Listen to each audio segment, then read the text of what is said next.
Bonjour tout le monde, c'est Madame D.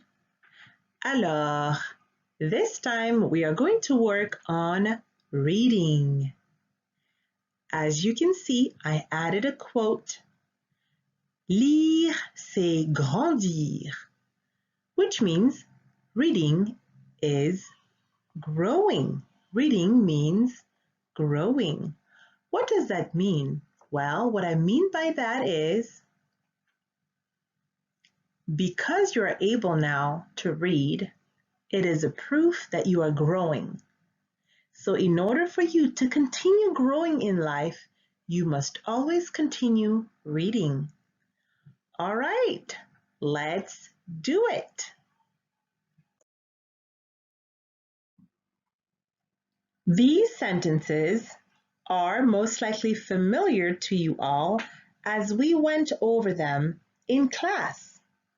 But let's go back and take a look at them a little deeper. This time, I will read them first, and as I read, I want you to follow along. So I read them out loud. You quietly follow the words and syllables and pay attention to the way I pronounce them. Once you've heard me say it, you may pause my voice, then read it on your own. Once you've mastered reading that sentence, continue with the recording until we finish this page. Arrived at the end of this page, please pause my voice and go ahead, read the entire page by yourself. I know you can do it. I just want to point out to you there's two key words in these sentences.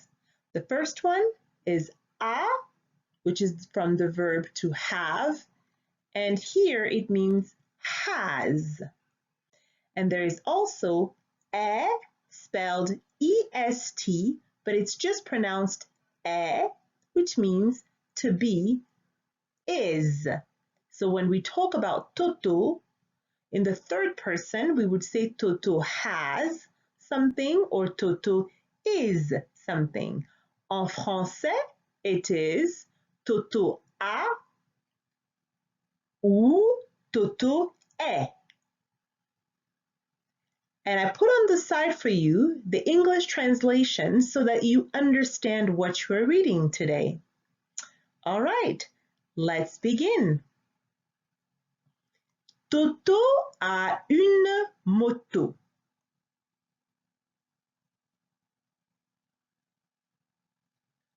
Toto a une belle moto. La moto de Toto est petite. Toto a la moto de papa.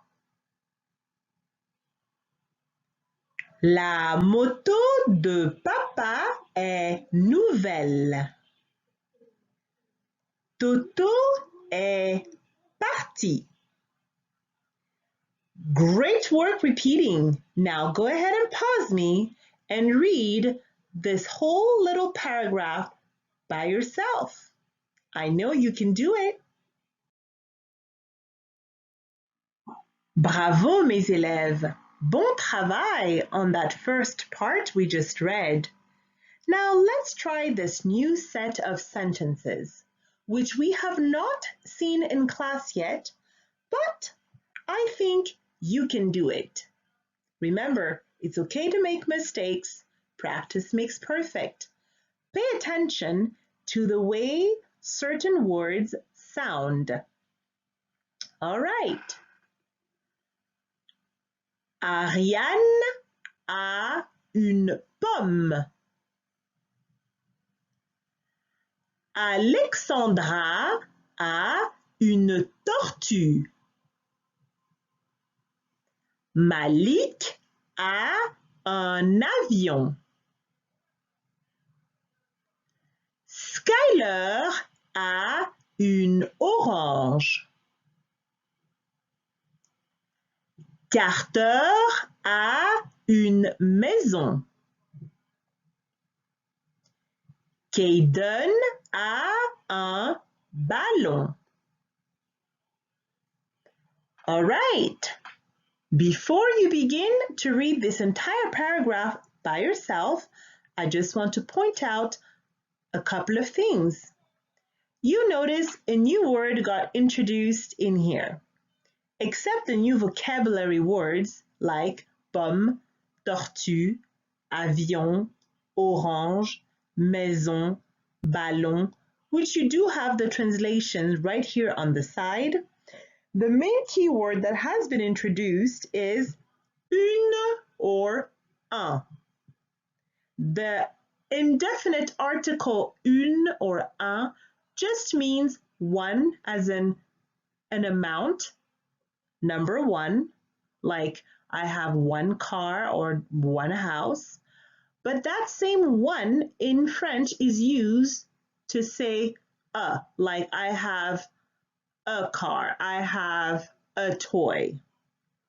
So that is what that une and un is. At times you see une spelled with an E at the end, and at times you see un spelled without the E at the end. It is the same word, the same meaning, but the spelling changes based on the gender of the object that it is related to. So, for example, I say, Ariane a une pomme. In the French language, apple is a feminine word. Therefore, we add the E to un, so it becomes une. But in the third sentence, we say Malik a un avion. Here, in the French language, the word avion, airplane, is a masculine word.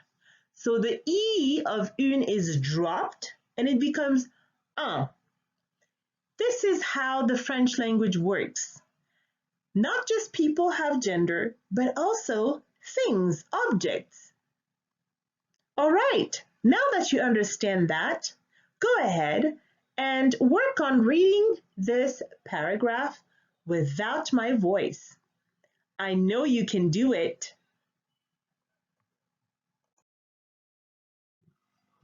Bravo les élèves, you are doing fantastic. Très bon travail. So I figured I'll add a last and third short paragraph to make you nice and strong, readers. You will notice in this paragraph the constant use of the word est, which is the verb to be in the third person, is. So here we want to say Gabrielle is here, or Audrey is gone, or Lucien is present. This is what the est word is. The other thing you're going to notice in this paragraph, a few of the adjectives I'm going to be pronouncing have an ending with a consonant. Either it's ending with a T or a D. Those consonants are silent, so you will not hear me pronounce those last letters. Pay attention and repeat correctly. All right. C'est parti. Let's do it. Gabrielle est ici. Audrey est partie. Lucien est présent. Charles est absent. Kyler est grand. Robert est petit. All right, before you begin to read this entire short paragraph without me, I also want you to notice that I have been connecting the last letter of "e" with the word that follows it only when that word starts with a vowel. So let's look at the first sentence. Gabrielle est ici. I said ici because in French you connect the last consonant with the first vowel of the following word. But I did not say Audrey est partie because partie does not start with a vowel. I did say Charles est absent because absent, which is the word that follows est, starts with a vowel. But I did not say Taylor est grand, right? You got it? Awesome. Pause my voice. Your turn now. Read this paragraph. Wow! Génial! Bon travail, mes élèves! Great work! Now, I know that was a lot. I know that I challenged you, but see, you did it. You can read French. Isn't that wonderful? Well, keep practicing because I believe that you are on your way to greatness. Remember, it's okay to make mistakes. Only practice can make you perfect.